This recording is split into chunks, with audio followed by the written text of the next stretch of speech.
Bueno, entonces la idea, lo que vamos a hacer hoy, se llama indexar. Entonces, esto de indexar consiste en encontrar los índices de Miller. Cuando hacen un experimento, ahorita les repito cuál es el experimento, sé que como no estamos en el laboratorio, es difícil saber de qué experimento estoy hablando. Cuando hacemos el experimento, encontramos ciertos resultados y esos resultados tenemos que asignarle los índices de Miller. Ajá. Ahorita en la siguiente diapositiva vamos a ver para qué. Entonces, primero les quiero explicar, les dije que íbamos a ver las traducciones al inglés. Entonces, P viene de powder, powder es polvo, XRD es de X-ray diffraction. Entonces es difracción de rayos X de polvos. Eso quiere decir que lo que se analiza no es un monocristal, sino que son policristales, muchos cristalitos chiquitos, digamos, como la sal que tienen en la mesa de su casa, ese es un policristal, no son monocristales. Lo que están creciendo en su experimento, ese es un monocristal. Y patterns es de patrones. A veces en español se le dice difractograma. Y el día de hoy vamos a aprender cómo se hace a mano. Ya existe software para hacerlo y les voy a explicar también hoy cómo se usa. Pero lo importante de hacer la mano es que entiendan cuál es el fundamento de esas técnicas que utilizan los software. Entonces, ¿por qué es útil? Primero que nada, si tenemos una muestra totalmente desconocida, eso quiere decir que nadie en el mundo la ha sintetizado todavía, o que llegó del espacio, llegó de Marte, llegó de otro, o lo acaban de sintetizar. Ustedes son los primeritos en el mundo que lo ven. Entonces no va a existir esa muestra en ninguna base de datos, ni va a estar reportada en ningún artículo. Y ustedes van a ser capaces de poner los índices, lo cual los va a llevar posteriormente a la estructura. Pueden diferenciar dos materiales cuando crean que son similares, pero que tienen estructura diferente con esta técnica, y pueden ver qué índices corresponden al correcto, al material que ustedes creen. Y también en el caso de que el material ya exista, pero ustedes no tienen esa base de datos, entonces pues pueden identificarlo sin necesidad de utilizar una base de datos.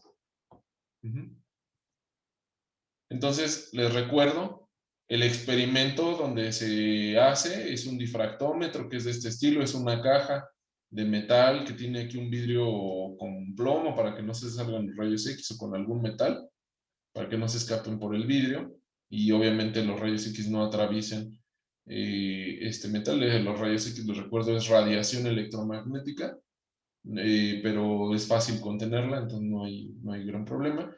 Se mueve este goniómetro, la muestra se encuentra aquí, los rayos X salen de este lugar que se llama el tubo de rayos X, y el tubo de rayos X puede ser de cobre, de molibdeno, de plata, de diferentes metales, y entonces se emite rayos X que golpean a la muestra, se difracta y acá hay un detector. Y aquí hay varias cosas que reducen el haz, ¿no? El Soler y el Slits y varias cosas que permiten que el haz sea lineal y le da diferentes propiedades al haz. Y entonces este se va moviendo, este se llama goniómetro. Entonces, de resultado de lo que van a ver, van a obtener un archivo que viene 2θ contra la intensidad. Aquí ese CNT es de count, de cuántas cuentas a veces le llaman a la intensidad. O el aparato a veces dice cuántas cuentas saca.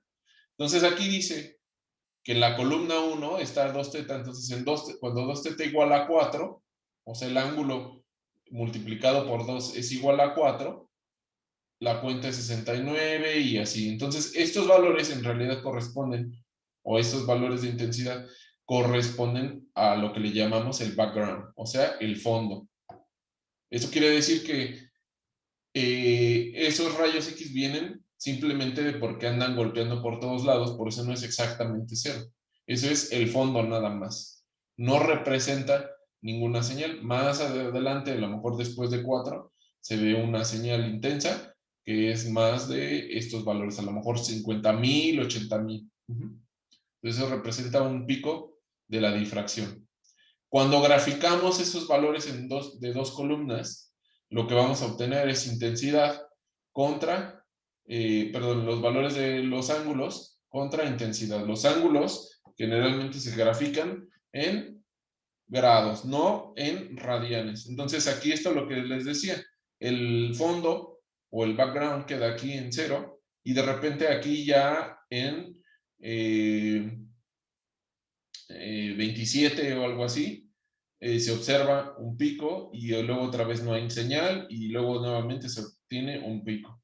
Comentamos la clase pasada que el origen de esos picos es porque solamente en este punto se genera interferencia constructiva. Todo lo demás ocasiona interferencia destructiva y por eso no hay ninguna señal. Y eso le llamamos la ley de Bragg, cuando ocurre esta interferencia constructiva. Aquí está normalizado, por eso llega a 100. Entonces, para encontrar los índices de Miller, lo que vamos a utilizar es un método que se llama de los senos cuadrados. En el apartado de Murul, de difracción de rayos X, hay otro método diferente para indexar, para encontrar los índices de Miller. Ese método bueno, no lo desarrolló, pero lo escribió un compañero profesor, Alfonso, que dábamos la clase juntos y la puso ahí, ¿no? Bueno, la pusimos ahí. Pero este es otro método diferente al que está descrito en ese archivo PDF. Entonces vamos a utilizar en este caso este método de los senos cuadrados de teta para encontrar los índices de Miller. ¿Cuáles son las ventajas? No necesitamos conocer el parámetro de red. Y ahorita con este método vamos a encontrar el parámetro de red. Y en este caso, para el sistema cúbico, solamente necesitamos una calculadora. Les recomendé que utilizaran una hoja de cálculo. Y para métodos para sistemas diferentes al cúbico, en realidad ya necesitamos un software porque vamos a necesitar hacer iteración. O si lo quisieran programar ustedes, necesitarían hacerlo en Python o en Fortran o en C++ o un método así de programación que pueda hacer iteración. Entonces vamos a ver cuál es el fundamento. Recordamos que la ley de Bragg es 2D seno de teta n veces lambda. Ya vimos cómo se origina esta ecuación que es la ley de Bragg. Si la despejamos, entonces queda que seno de teta es igual a n lambda entre 2 teta. Nada más estamos multiplicando por 1 entre 2 teta esta ecuación y entonces nos queda de esta forma. Ahora nos dice, el método se llama senos cuadrados. Vamos a elevar todo el cuadrado. Ahorita vemos por qué se llama senos cuadrados. Entonces queda seno cuadrado de teta es igual a n cuadrada por lambda cuadrada 4 veces d cuadrada, que es el cuadrado de todos los términos. ¿Sí? Ahora, por otra parte, esa es la ley de Bragg. Por otra parte, hay una relación que se conoce en donde la distancia interplanar para un sistema cúbico es igual a entre la raíz de h cuadrada más k cuadrada más l cuadrada. O sea, es los índices de Miller. Es una relación que no estoy explicando exactamente de dónde sale, pero es aplicable para el sistema cúbico. Si elevamos toda esta al cuadrado, nos queda d cuadrada es igual a cuadrada y aquí ya se eliminó la raíz, ¿no? En el denominador. Entonces, ya tenemos aquí d cuadrada y acá también tenemos d cuadrada. Voy a acomodar esta ecuación de forma que nos quede 1 entre d cuadrada para poder sustituir esta ley de Bragg. Entonces, si acomodamos esta ecuación, nos queda 1 entre d cuadrada es igual a h cuadrada más k cuadrada más l cuadrada entre a cuadrado. Y ahora sí, este denominador ya tiene la misma forma que la función de Bragg. Entonces podemos sustituir en esta función de Bragg aquí, porque ya tenemos 1 entre d cuadrado. esa sustitución nos queda seno cuadrado de teta es igual a n cuadrada lambda cuadrada entre 4a cuadrada por los índices de Miller. ¿Dudas hasta aquí? No, Marco. No, ninguna. Vientos. Entonces solamente estamos utilizando esta relación que es exclusiva para celdas cúbicas y la ley de Bragg.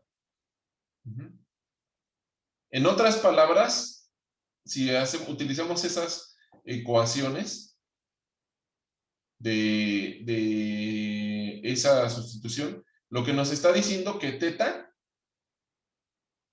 solamente puede existir cuando existan las condiciones o tiene las restricciones de h cuadrada, k cuadrada, l cuadrada.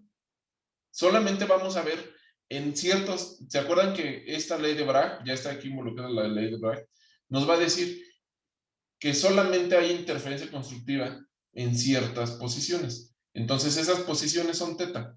Únicamente en estos valores de teta vamos a ver interferencia constructiva. Solamente cuando está restringido por h cuadrada, k cuadrada, l cuadrada. Como ya vimos, los valores de los índices de Miller tienen que ser enteros. Ajá, entonces tienen esta restricción. Entonces vamos a ver, ¿cuál es el truco para indexarlos? Ya despejamos esta ecuación y tenemos que seno cuadrado de teta, esta es la misma que tenemos anteriormente. Entonces cada pico que existe aquí tiene, tiene diferentes valores de h cuadrada, k cuadrada, l cuadrada, pero va a tener los mismos valores de n cuadrada, va a tener el mismo valor de lambda, porque lambda proviene del tubo, no depende de la muestra, y como es la misma muestra, siempre va a tener el mismo valor del parámetro de red. Entonces, toda esta sección es una constante, tanto n cuadrada, lambda cuadrada, a cuadrada y 4, todo esto es una constante. Pero de este pico al otro, lo único que va a cambiar son los valores de los índices de Miller y en consecuencia el valor de teta. Luego al siguiente pico, pues también va a existir una variación en los índices de Miller, pero esto sigue siendo constante. Es la misma muestra, entonces debe ser el mismo parámetro de red. Lambda no ha cambiado porque es el mismo tubo de rayos X y n siempre es igual. Entonces no hay ningún cambio, solamente esto. Entonces, ¿cuál es el truco? Vamos a dividir los parámetros del seno cuadrado de teta del primer piquito, de la primera difracción. Ese va a ser el denominador de todos. Entonces, para el pico 2, aquí le puse un 2. Entonces, teta 2, y entonces los parámetros del índice de Miller del pico 2 entre los del 1. Entonces, al dividirlo, pues esta constante desaparece. ¿Están ustedes de acuerdo?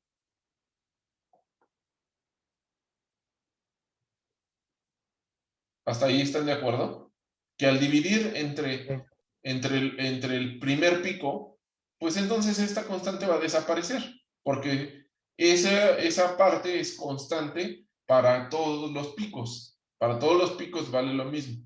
Entonces, este patrón de difracción en realidad es del cloruro de sodio. Ahorita vamos a ver si llegamos a la solución del cloruro de sodio o no. Ya les estoy informando de una vez. Este es el patrón de difracción del cloruro de sodio. Es un ejemplo sencillo.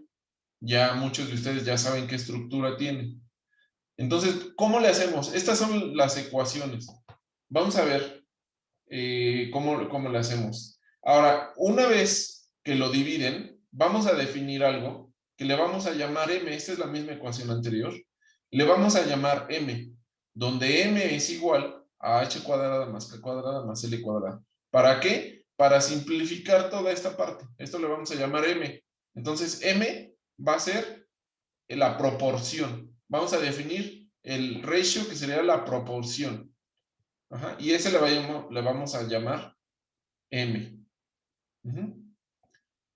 Como ustedes ya se darán cuenta, si h, k, l son enteros, todos son enteros, m puede ser fracción.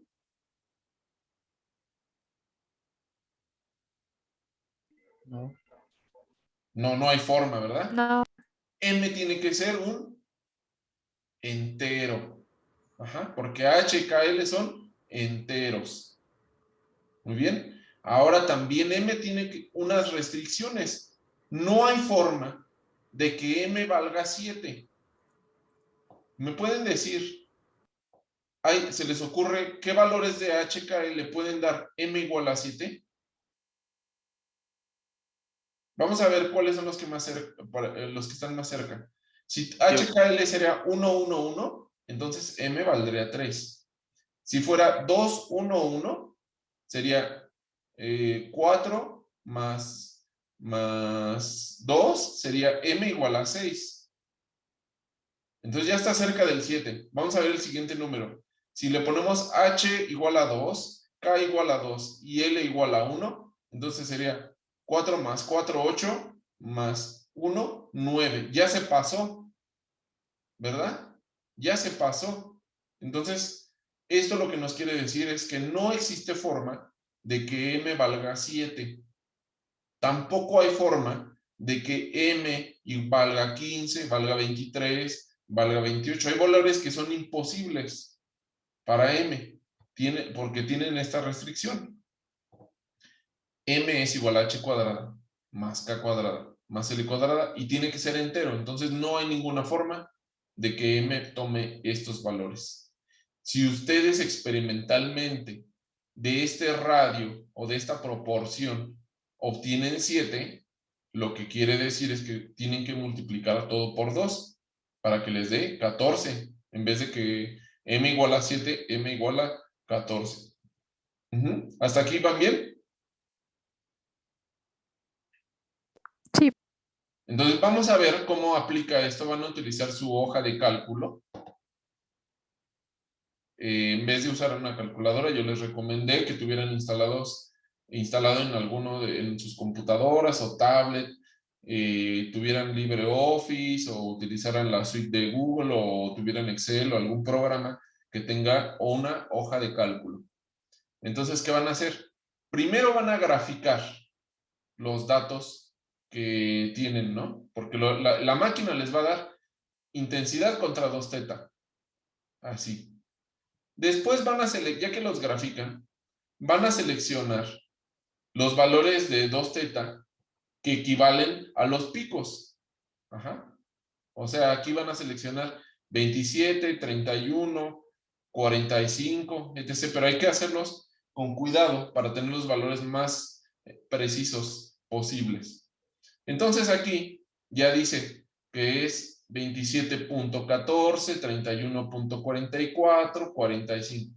Son los valores de 2θ donde se encuentran los picos para el caso del experimento de rayos X de polvo del cloruro de sodio. Siguiente columna, pues hay que tomar θ porque nuestras ecuaciones vienen con θ, no con 2θ. Entonces dividimos entre este 2.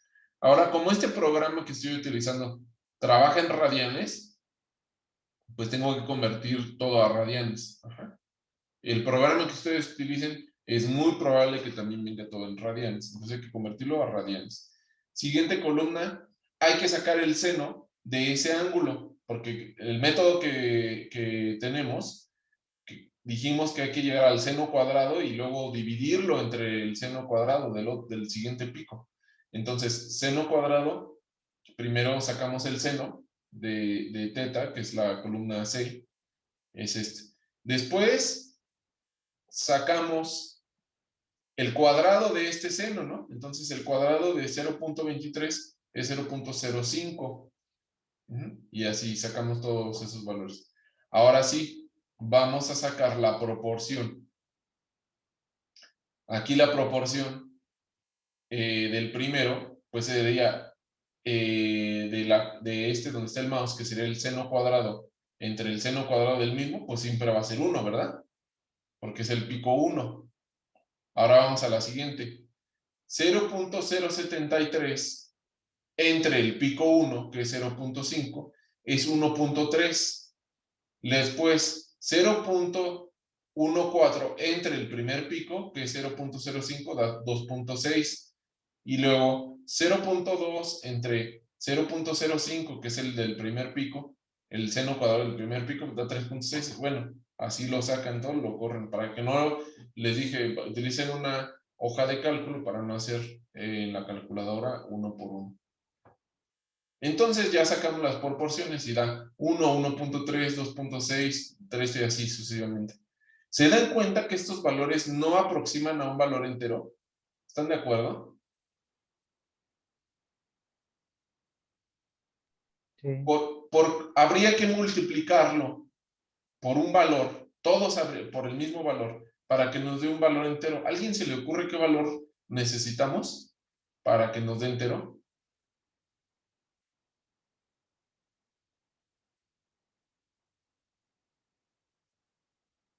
3. 3.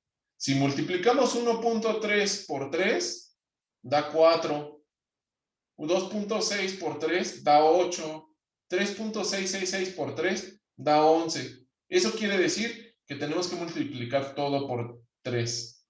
Nuevamente, ¿por qué le estamos multiplicando? Sabemos que h cuadrada, bueno, h, k y l siempre son enteros porque son los índices de Miller. Entonces, en consecuencia, m debe de ser entero, no puede ser una fracción. Y si obtenemos una fracción aquí, 1.3, eso quiere decir que lo tenemos que multiplicar todo por 3. Ahora sí, en este que dice radio 2, ya está todo multiplicado por 3. Entonces, el valor de m va a ser 3, 4, 8, 11, 12, 16, 19, 20 y así sucesivamente. Ahora, ustedes tienen que proponer aquí manualmente. Si m igual a 3, entonces ¿cuánto vale HKL? En este caso, yo propuse que si m igual a 3, entonces HKL es igual a 1, 1, 1. ¿Por qué? 1 al cuadrado más 1 al cuadrado más 1 al cuadrado nos da 3. Luego el siguiente vale 4. Entonces, tiene que ser 200. Como es cúbico, es lo mismo que sea 020, 200 o 002. Son lo mismo, pero se propone normalmente con el h más alto. Entonces, para que m valga 4, la única posibilidad es que los valores de HKL sean 200, porque 2 al cuadrado, 4. Después, al siguiente m vale 8. Entonces, HKL sería 220. ¿Por qué? Porque 2 al cuadrado 4 más 4 es igual a 8. Y así sucesivamente. Entonces, después de ya que ustedes proponen los valores de HKL, pues ya tienen el valor de los índices de Miller. Van a saber que para el primer pico, 27.14, los índices de Miller corresponden a 1, 1, 1. Y esa es la única posibilidad. Ajá. Que valgan 1, 1, 1. Entonces, hasta aquí ya obtuvimos los índices de Miller. Pero yo les prometí al inicio de la clase que íbamos a sacar muchísimo provecho de esto. Y eso es porque tras obtener los índices de Miller, ahora ya podemos saber la distancia interplanar y el parámetro de red. ¿Cómo sacamos la distancia interplanar? Pues simplemente con la ecuación de Bragg. Sabemos cuál es lambda, eso no cambia. Para el cobre es 1.54 Armstrong. Para el molibdeno acabamos de ver que es 0.79 Armstrong, no cambia. N va a ser 1. El seno de teta lo tienen aquí porque ustedes del experimento vieron a qué teta apareció. Acuérdense nada más de que pasarlo a radianes y dividirlo entre 2. Y entonces si ustedes despejan esto, van a obtener la distancia interplanar. Obviamente cada valor de teta va a tener diferente distancia interplanar. Ya que tienen la distancia interplanar, entonces pueden saber el valor del parámetro de red de la celda unitaria. Entonces, tienen diferentes HKLs que han propuesto y diferentes valores de distancia interplanar. Entonces, si ustedes despejan aquí, pueden sacar el valor de A cuadrada, despejando esta ecuación de aquí, Entonces van a tener para el primer punto 1, 1, 1. Aquí en HKL eso da 3. Y la distancia interplanar. Entonces 3 por 3, 9. Ajá. Ah, perdón. Pero este es el cuadrado. Entonces sería la distancia para 3.3. Sería 9 por 3. Más o menos 27. Pero aquí como no era exactamente 3, por eso da 32.3195. Esa era cuadrada. Si le sacan a la raíz, pues ya les da el parámetro de red. Entonces, cada pico les debe dar aproximadamente el mismo parámetro de red. Entonces, 5.68, 5.685. Ajá. La diferencia que viene aquí al último es porque estos picos no son muy precisos. Ajá. Entonces, ya con esto ya obtuvimos varias cosas. Los índices de Miller, el tamaño de la celda, o sea, el parámetro de red, y las distancias interplanares que existen para cada uno de los índices de Miller. Ahora, ¿qué pasa si no es cúbico? El problema es que cuando no es cúbico, esta ecuación no es válida. Esta ecuación solamente existe para el cúbico. Y para las otras sistemas cristalinos, la ecuación es más compleja y necesita iteraciones. Y entonces ya no lo pueden resolver solamente con Excel. Para eso ya existe alguien, bueno, ya personas se han dedicado a programar algo en C o en Fortran para hacer ese cálculo, hacer esa iteración. Entonces lo pueden hacer con algunos códigos que ya están publicados. Algunos se llaman BigBall 04, Ito 15, Treor 90, que son para indexar, para calcular de sus patrones de difracción estos valores. Pero el principio es el mismo. Por eso es importante entender cuál es el principio de indexar un patrón. Todos estos programas son gratuitos, vienen en una suite, por ejemplo, que se llama Foolproof, pero también pueden descargar solo, pero aquí esta suite Foolproof ya tiene muchos programas, muchos códigos para análisis de rayos X. Ahora, ¿cómo llegamos a esto para identificar qué tipo de sistema cúbico es? Bueno, resulta que hay algo que se llama el factor de estructura. Ahorita no vamos a ver de dónde salió, pero el factor de estructura es proporcional a la intensidad. Esta F le conocemos como el factor de estructura. Ajá. Y se expresa de la siguiente forma: es la sumatoria de los átomos, ajá, hasta el número de átomos total. Que esa sumatoria incluye un factor de intensidad multiplicado por E elevado a estos valores, donde aquí vienen los índices de Miller. Entonces vamos a ver un ejemplo sencillo para la FCC, porque ya tenemos que les dije que era una cúbica, perdón, que era cloruro de sodio, y sabemos que el cloruro de sodio es una cúbica centrada en las caras. Entonces vamos a hacer ese ejemplo, cómo funciona.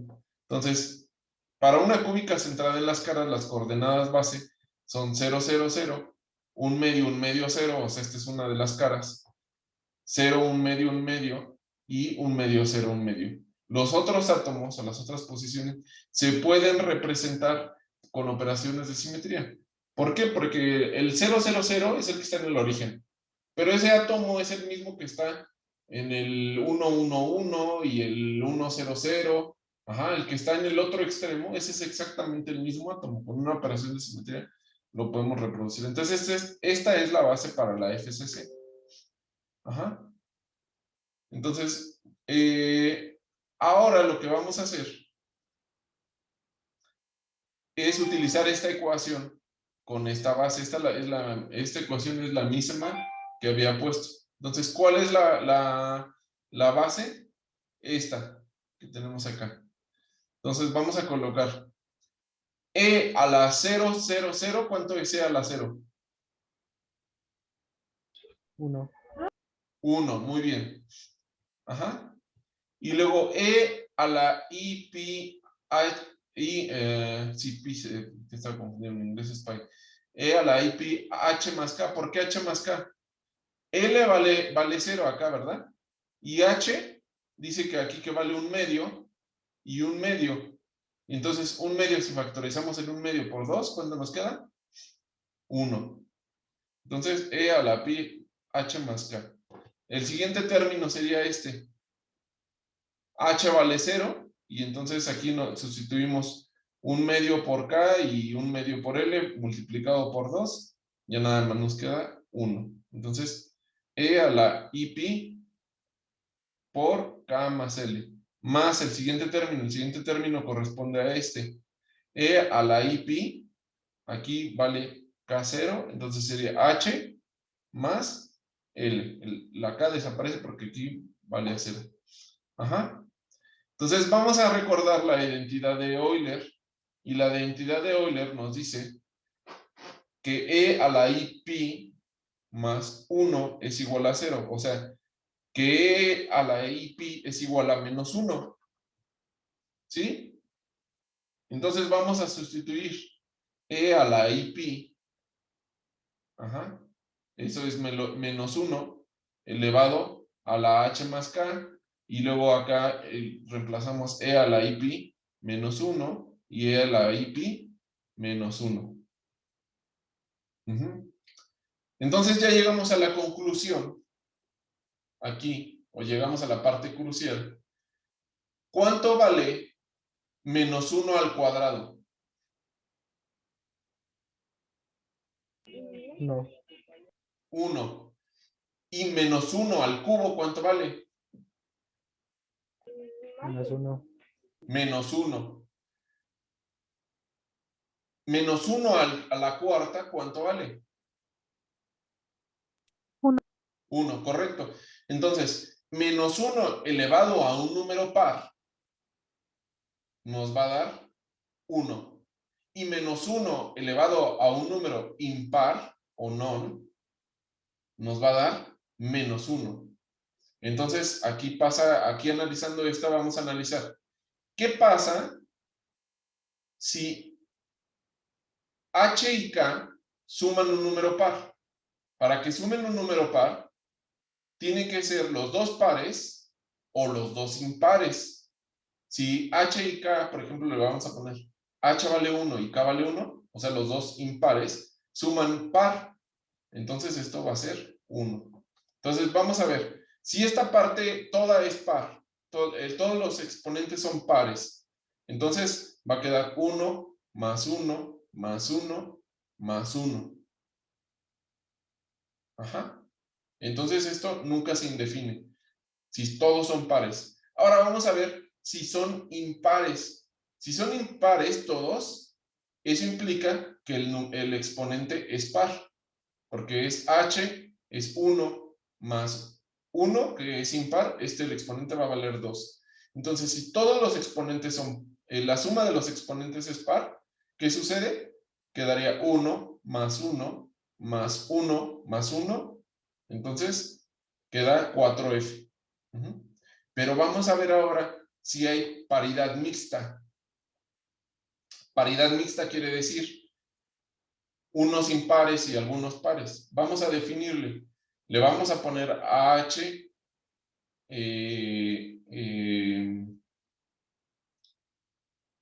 par, y acá y a L le vamos a poner impar. Eso sería paridad mixta. Entonces, H, 1 más 2, 3. Luego, 2 más 2, 4. Y luego 2 más 1, 3. Entonces quedaría 1 menos 1 más 1 menos 1. Eso da 0 dentro de este corchete. Entonces, la intensidad es 0. El factor de estructura nos dice que es 0. Entonces, va a aparecer una regla. Para cualquier valor donde HKL sea paridad mixta, o sea, lo escribimos como 2n más 1, donde n es un entero. El valor del factor de estructura es 0. Eso quiere decir que no existe intensidad. Aunque haya esos planos, la intensidad va a ser 0 cuando existan estos índices que sean de paridad mixta. O sea, algunos, si están mezclados pares con impares.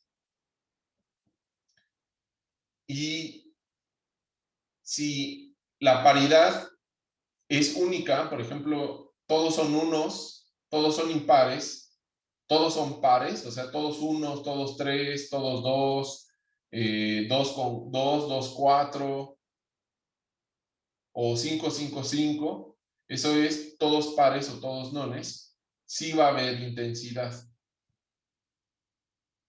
Entonces, para un sistema FCC, o sea, cúbicos centrados en las caras, la conclusión es que los índices de Miller que existen tienen que cumplir estas reglas. O todos son pares o todos son nones. No pueden tener paridad mixta.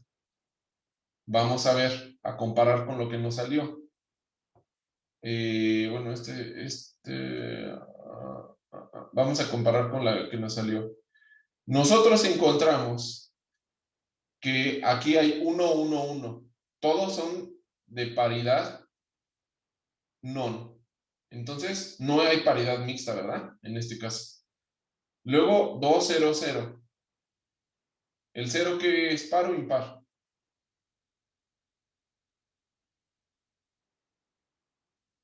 No tiene clasificación, ¿no? En No, ese aspecto. es par, es un número par. Ok. Ajá. Luego, 2, 2, 0. También todos son pares. Aquí todos son pares en estos tres. En este caso, los tres son pares. Luego, los tres son pares. Luego, 3, 1, 1. Todos son nones. Entonces, al momento no hemos encontrado ningún índice con paridad mixta. Luego 2, 2, 0, 2, 2, 2. Pues no hay paridad mixta, todos son pares. 4, 0, 0. Pues todos son pares. 3, 3, 1. Todos son impares. Entonces, acabamos de darnos cuenta que en estos índices de Miller que encontramos, no existe paridad mixta. Todos tienen una paridad uniforme, o todos pares o todos nones.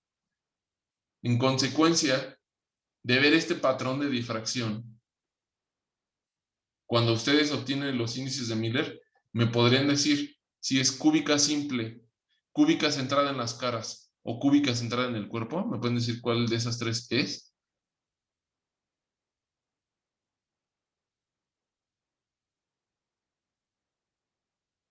La primera, la 1, 1 es cúbica simple, ¿no? No, pero acuérdate que este es el mismo material.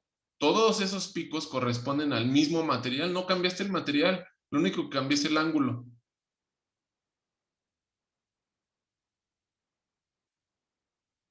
¿Sí?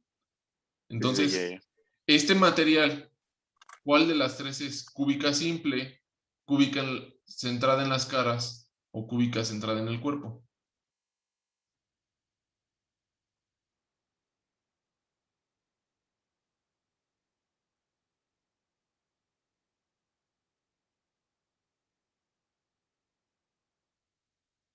Bueno, pues este material cumple las reglas de extinción que acabamos de revisar que ahorita generamos para el sistema cúbico centrado en las caras, ¿no? Este de acá. Aquí pusimos cúbico centrado en las caras y pusimos este. Y nos dimos cuenta que cumple. Aquí son todos, todos impares, todos pares, todos pares, todos impares. Nunca hay paridad mixta entre los tres. Entonces, como no encontramos ningún índice con paridad mixta, decimos con seguridad que es una ¿qué? ¿Una cúbica qué? Centrada en las caras. Correcto. Una cúbica centrada en las caras, porque no tienen paridad mixta los índices. ¿Ok? Bueno, la conclusión, como ya les había dicho, ya sabíamos que era un material de cloruro de sodio. el cloruro de sodio, sabemos ahora, con este análisis que acabamos de hacer, que tiene una estructura cúbica centrada en las caras. Ya no nos debe de quedar ninguna duda. ¿Dudas?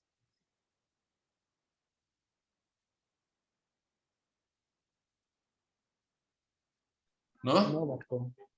Muy bien. Voy a parar la grabación